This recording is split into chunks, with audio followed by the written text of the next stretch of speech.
Moi vaan. Mun nimi on Marina Harjunpää ja työskentelen Varhalla koulukuraattorina.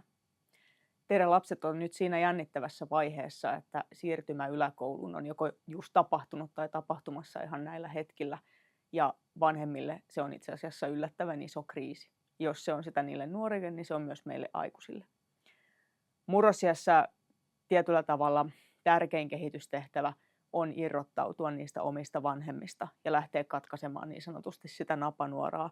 Ja se onkin vanhemmalle aika vaikea hetki sillä tavalla, että samaan aikaan pitäisi pystyä antamaan lapselle tai nuorelle tässä kohtaa hirveästi jo tilaa ja semmoista niin kuin oman identiteetin kehittymistä ja omaksi itsekseen tulemisen aikaa ja vapautta. Ja sitten toisaalta pystyy kuitenkin vielä pitämään se köysi tarpeeksi kireellä ja pitämään se lapsi siinä lähellä, jotta sillä olisi turvallinen olo kasvaa.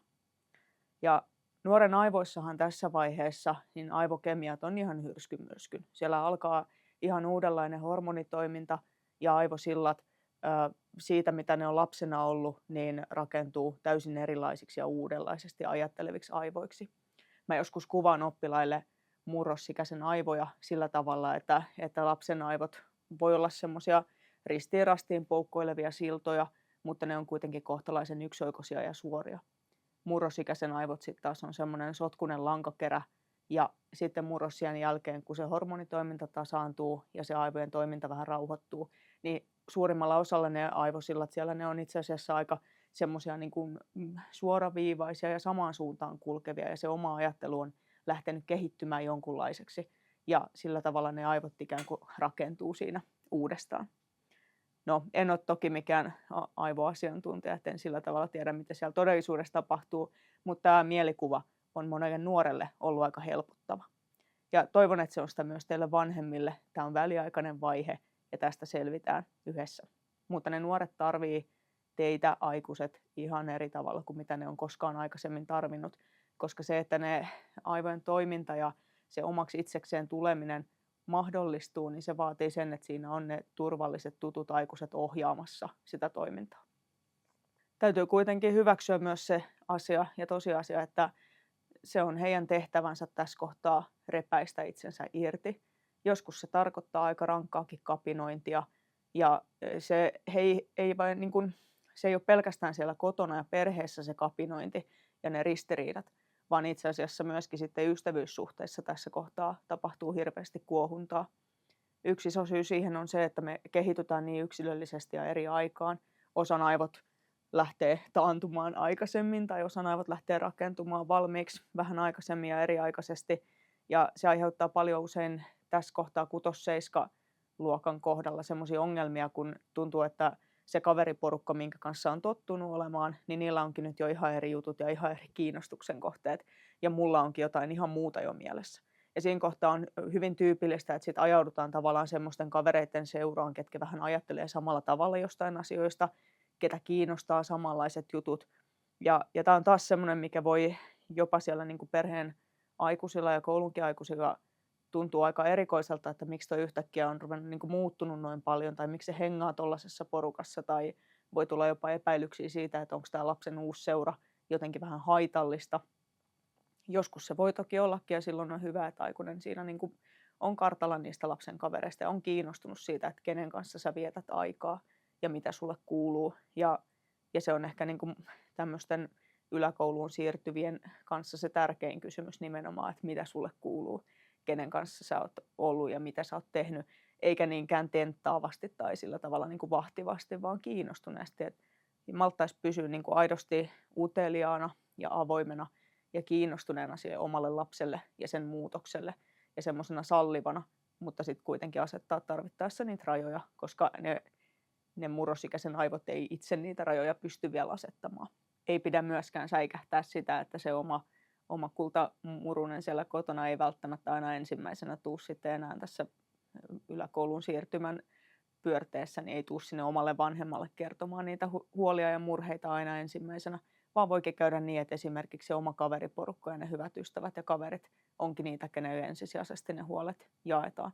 Ja se on ihan normaalia. Se toki tuntuu aikuisesta varmaan aika riipasevalta, että ei olekaan enää se niin kuin ensimmäinen kuuleva korva, vaan se voi olla jopa joku koulun aikuinen. Se saattaa olla joskus kuraattori, koulupsykologi, opettaja, ohjaaja, koulukaveri, ja voi olla, että käy niin, että aikuinen kuuleekin siitä sit vasta viimeisenä tai joltain muulta siellä kotona. Mutta sitä ei tule niinku tavallaan ottaa itseensä, vaan ymmärtää se osana sitä nuoruuden vaihetta ja sitä irti päästämistä, mikä jokaisella nuorella jossain kohtaa on edessä. Se on hirveän tärkeä kehitystehtävä, mutta se on myös vaikea. Ja aikuisena on tavallaan siellä kotona vanhempina hyvä muistaa, että te ja me ollaan kuitenkin niitä kaikkein tärkeimpiä, niitä ykkösaikuisia, jotka kannattelee sit koko sen elämän ajan, vaikka hetkellisesti käykin sit niin, että tuntuu, että ne kaverit on tärkeämpiä kuin omat vanhemmat. Mutta jotenkin meille ja itsellenne armoa siinä ja semmoista hyväksyntää sekä nuorelle ja aikaa ja vapautta ja tilaa kasvaa. Kyllä he sitten taas jossain kohtaa se yhteys niin kuin rakentuu uudelleen ja varmaan rakentuu jopa sitä paremmaksi ehkä, että mitä enemmän kokee, että on saanut niin kuin semmoista oikeanlaista tukea siinä murrosiässä. Ei ehkä niinkään semmoista rajaavaa ja määräävää, vaan rajoja asettavaa ja rakastavaa ja semmoista huolehtivaa tukea, mutta kuitenkin tarpeeksi liikkumatilaa ja vapautta kasvaa itsekseen. Joskus se murrosiän kipuilu näyttäytyy tosi impulsiivisena ja rajunakin käytöksenä. Ja on ehkä semmoisia jotain hetkiä, missä vanhempana on hyvä vähän huolestua ja pyrkii hakemaan apua sitten itselleen ja vaikka sille nuorellekin esimerkiksi sieltä koulun oppilashuollon kautta. Voisin ajatella, että semmoinen toistuva valehtelu ja siitä kiinni jääminen, se, ettei noudata esimerkiksi perheen yhteisiä kotiintuloaikoja tai jos liikkuu ulkona jossain niin, että vanhempi ei oikeastaan tiedä, että missä ja kenen kanssa liikkuu ja sitä jollain tavalla vähän peitellään ja salaillaankin. Tai jos tulee jotain muuta, tietysti sitten näpistelyä siellä kotona tai jossain kaupoissa jää kiinni, nämä on sitten jo aika ääriilmiöitä, mutta tietyllä tavalla kaikki voi olla sitä semmoista niin kuin irrottautumisprosessia. Mutta vanhempana ehkä pyrkisi olemaan siinä läsnä ja kannustaa sitä lasta rohkeasti esimerkiksi esittelee niitä omia kavereita ja sanoo, että hei, että meille voi aina tulla. Ja että muistan itse vaikka nuoruudesta, että meillä oli kotona se tapa, että kotiintuloajat oli, mutta sitten jos kaverit tulikin meille, niin sitten sai olla vaikka vähän myöhempää. Eli jotain tämmöisiä, mikä sitten teidän perheeseen sopiikaan. Et vanhempana olkaa kiinnostuneita siitä, että missä ne lapset on ja kenen seurassa. Pyrkikää tutustumaan niihin lapsen kavereihin mahdollisimman hyvin. Ja ei ole yhtään huono ajatus vähän seurailla esimerkiksi tavalla tai toisella jollain puhelinsovelluksella tai muulla, niin sitä lapsen kulkemista, että missä päin kaupunkia aikaa vietetään. Että jos se tuntuu, että se on semmoista, mitä pitäisi hiukan niin kuin vahtia, niin semmoista kaikista on ihan hyvä neuvotella yhdessä sen nuoren kanssa. Ja tavallaan ne on sitä rajojen asettamista ja rakastamista siinäkin kohtaa. Ei ole tarkoitus kytätä ketään, mutta täytyy pitää huoli siitä nuoresta. Me ollaan kuitenkin aikuisina ja vanhempina ja kasvattajina ensi ja viime kädessä vastuussa siitä, että mitä sille nuorelle sitten tapahtuu.